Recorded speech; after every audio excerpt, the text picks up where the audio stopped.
Why does Les Wexner walk free? He walks free because he is the conduit to the relationship between the United States and Israel. It is so obvious, he couldn't make it more obvious. He's the richest man in the state of Ohio, worth over $9 billion. And how did he make his money? He made his money through a varying degrees of sex trafficking. Because let's face it, that's what a lot of operations like Abercrombie and Fitch, Forever 21, and of course, when we're talking about Victoria's Secret, I mean, what is that all about? And I bring this up because you may have heard of Mike DiSabato, who is a whistleblower and also a survivor of the abuse that took place at Ohio State. So he came out and made this little ditty of a video, which I think is very telling. You think you have problems on Capitol Hill? It doesn't stop there. This is in Columbus. Leslie Wexner, who is part of a trifecta of sexual abuse scandals. How you doing? Are we going to get some justice for the survivors, Mr. T-Berry? Survivors outside, we're going to get some justice for them. Johnson, you ever get tired of telling lies for these people? You ever get tired of telling lies for these people?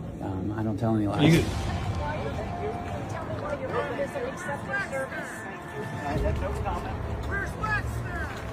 Where's Wexner? What's he doing today?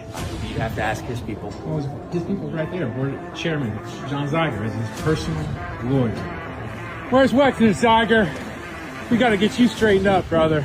I don't, You don't think it's a conflict of interest? I speak for the university, only the university. How is this? I'll talk to you later. This was fun. Mr. Carpenter, we're going to get some justice for the survivors today.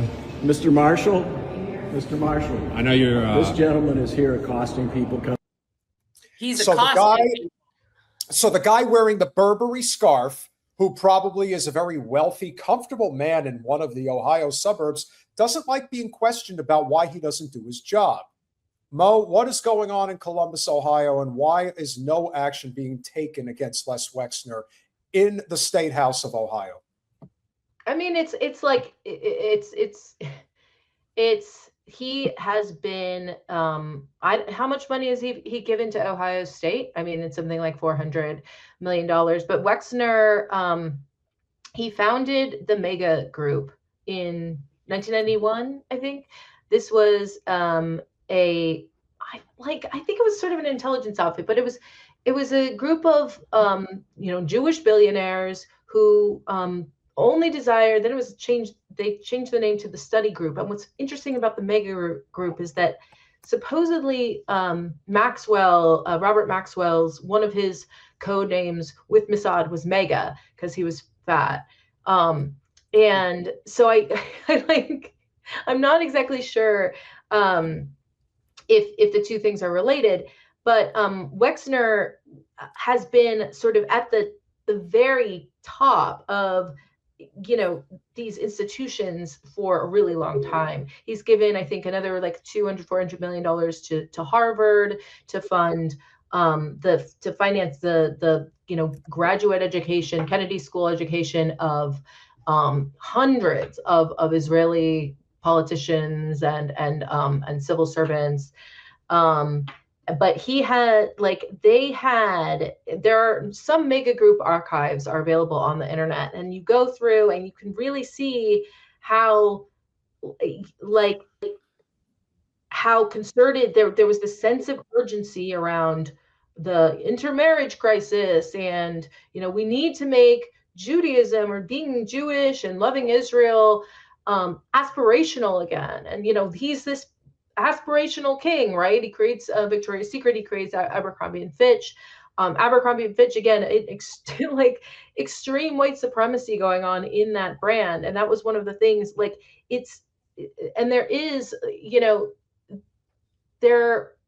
They were just obviously. They were white supremacists. They were certainly Ashkenazi supremacists, and they put enormous sums of money. I mean, they bought off everyone. And Ohio, it wasn't just him. The Schottenstein family. There are other Ohio merchant families. But I have to also think that this is a guy who was also very deeply embedded in organized crime, and it wasn't just Jewish organized crime. I believe that he had a lot. He was a lot of Italians in his corner as well. The former owner of the San Francisco 49ers, who ended up having to sell the team. So he's just, I do think that like Ohio is an extremely corrupt state, and they're probably thinking, why, nah, enough. We're also, Ohio is also the worst gerrymandered Republican state in the country. Like, it is absurd how gerrymandered that state is. And we've seen, again, there's comparisons for how bad it is in California, what it is now in Texas, the way it is in New York. Ohio is a state that has a lot of problems, and a lot of it is based on racial lines. If you really look at how Ohio is set up from a governing standpoint, there is no question that there is very unsightly behavior going on there. And I'm glad that DeSabato is doing this expose, and there's a few more of these representatives and senators that are just dumbfounded about being confronted by, hey, how come the richest, most powerful man in the state is a underage pedophile sex pest and has been doing this for decades, and you won't do a thing about it? Because much like the Sandusky story at Penn State, everything is connected to money and power, and this is where the rubber meets the road with capitalism. At the end of the day, everything is all about, what does this person do economically for us? Les Wexner may be one of the worst people walking the earth right now, but ultimately, Colin, bring that video back, please. It is without question, there is something to be said for what type of a commodity do you present economically in this country. You could be a rapist, you could be a sadist, you could be a masochist, you could be a serial killer, you could be a child sex predator, you could be a spirit cooker, you could be all those things wrapped into one. What are you providing economically for the United States at home and abroad? If you're doing well, we will overlook everything, and I do mean everything. And that's what this entire case is proving. Get you straightened up, brother. I don't, You don't think it's a conflict of I interest? speak for the university, only the university. How is this? I'll talk to you later. This was fun. Mr. Carpenter, we're gonna get some justice for the survivors today. Mr. Marshall, I know you're. this gentleman is here accosting people coming into the courtroom. This gentleman right here. Should Wexner's name share the same line with a guy like Woody Hayes? Well, He also handpicked Mike Jeffries, the former Abercrombie CEO. He's been indicted This is Les Wexner's state senator, by the way. This for sexual trafficking, interstate prostitution. So that's the trifecta. Wexner. That's not good. Look, I don't have. If you, listen, I think Wexner's been tied to Epstein the whole time. What do you expect? What are you expecting? I expect some people to talk about it, to get it in the media, to use your office. Leslie Wexner's been running around this city for 40 years, being in my opinion, being a sex criminal, and you guys act like you got no power. I put you on the spot, and I'm just a lowly county commissioner. You're one of the most powerful people in this county, brother. And you're gonna stand here and act, I'm a small bean? Don't play that act with me. Listen, I think it's wrong. I think that this needs to come to light, and somebody's going to step up and say, all right, this happened, and agree to it. But what's happening at the national level, what's happening here, they're hiding all this stuff. I think it's wrong. The Wexner facility, that name was put up there with Woody Hayes, the most prestigious name in university history. $5 million donation. 2.5 came from his wife.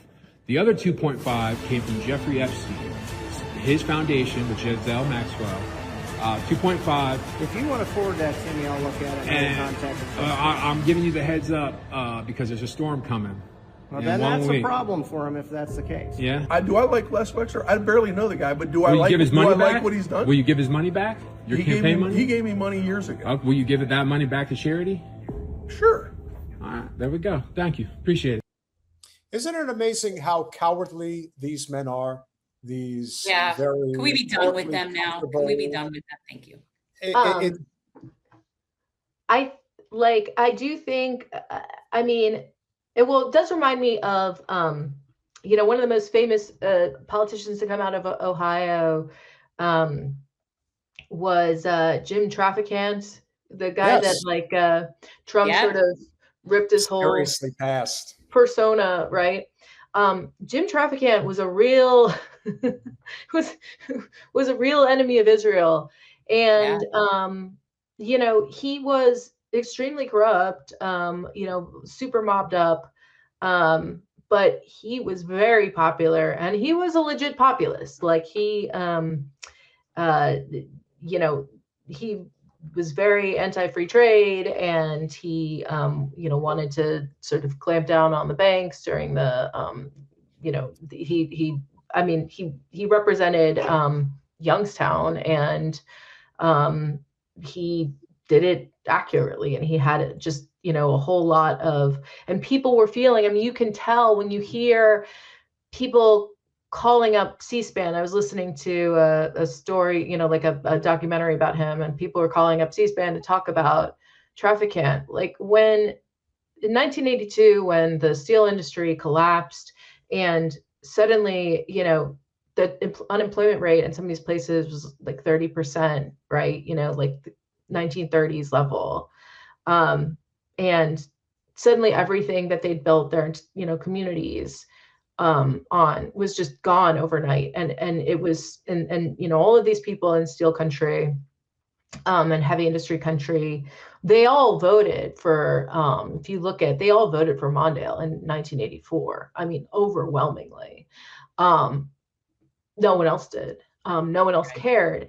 But there is that same sense of this, just like we are like, and you know, Wexner was a guy who, one of the guys who was sort of facilitating that. Not that, you know, we had Ohio, I don't think was a bastion of garment manufacturing. I would have to check, but like, we threw away our working class. Like they threw them away, they threw them to the curb, they threw them into, you know, like sex trafficking and drug addiction, and then, you know, the whole milieu from which Epstein and co plucked their victims was this misery.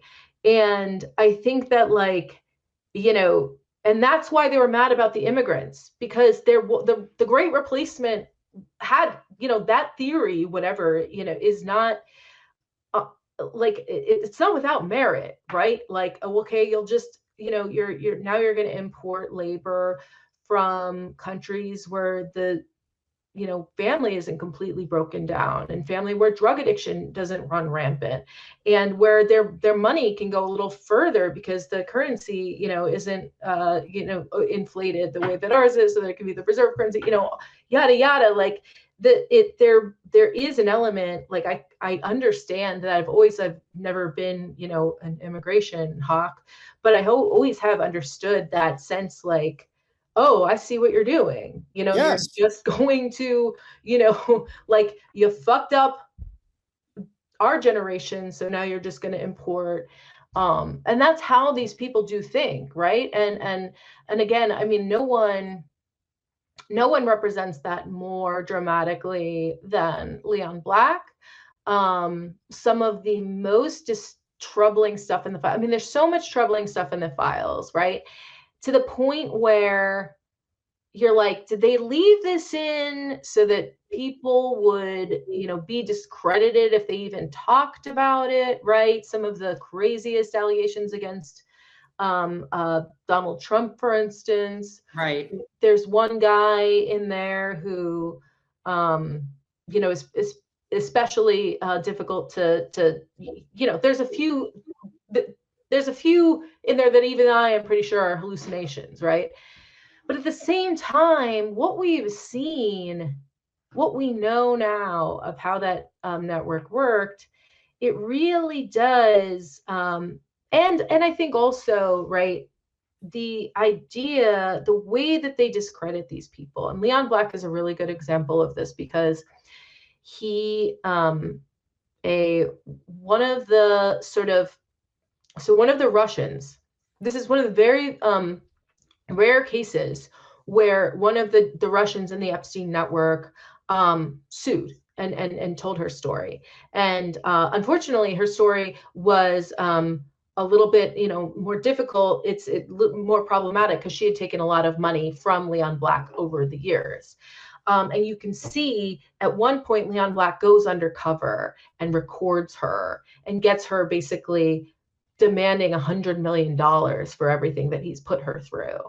And also accusing him of sending people to make fun of her child at school. And you can tell she's become unglued by her relationship with him. They were, on it, like she was his mistress for 6 years.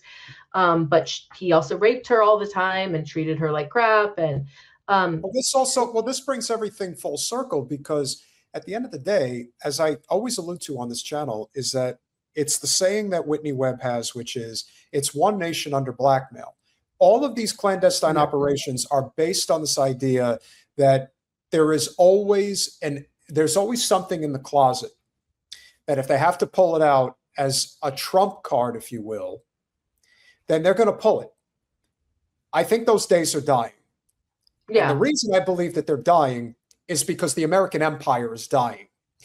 And when the average person is being directly affected on a daily basis, whether it's healthcare, education, income, health, or I should say the environment, and your health is being directly affected as a result of that endless war, seeing this, again, floodgates at the border, if you will, which is not based on merit, but based on a desire to suppress wages and to benefit the shareholders. This is end stage capitalism that we're living through right now.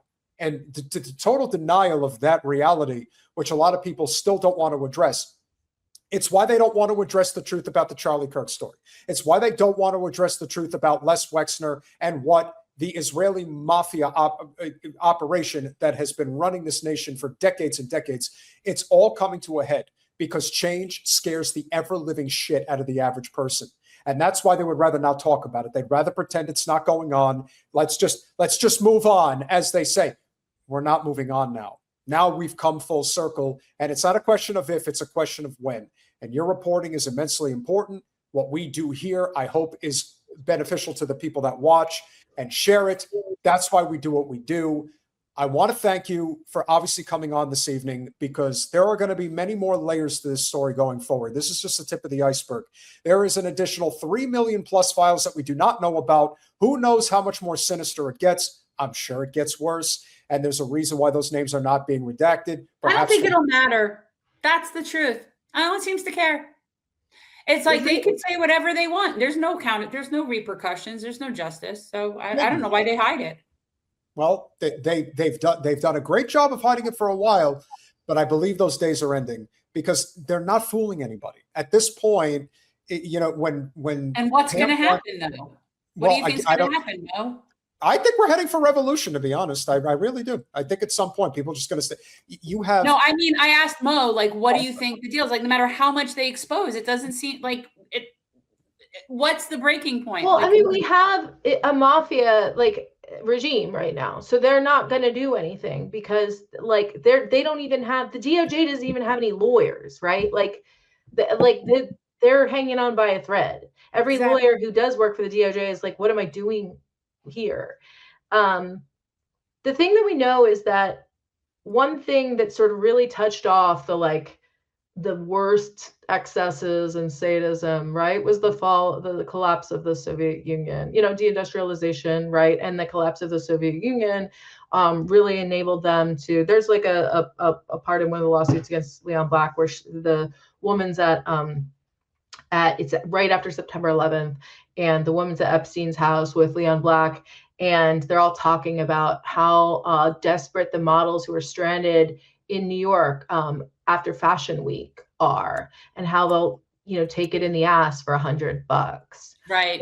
And that, there are countries like Moldova. I think half of the women in Moldova, or 40% of the women in Moldova, did actually resort to prostitution in the 90s. We're dealing with, I mean, it didn't have to be this way, right? But since the Doge operation, I have been thinking that Russia's literally their model. That's what they're trying to do. They don't care what happens to our GDP. I think Trump sort of cares, but the people, the Stephen Miller, the Scott Bessent, the guys who are really in charge here, They like chaos, they like desperation. And the fact is that people are like disgusted and horrified at what they have unleashed, because everyone who voted for Trump did so because they thought it was going to be like Trump won. I thought that it was going to be like that. And we all knew, because Wexner was literally like the second guy to come out and be like, I'm boycotting giving money to the Ivy League because of anti-Semitism after October 7th. He was like, it was him, it was Mark Rowan, and then maybe like, it was like Mark Rowan, Bill Ackman, and then him. And I thought, Les Wexner, what the fuck are you doing showing your face in public?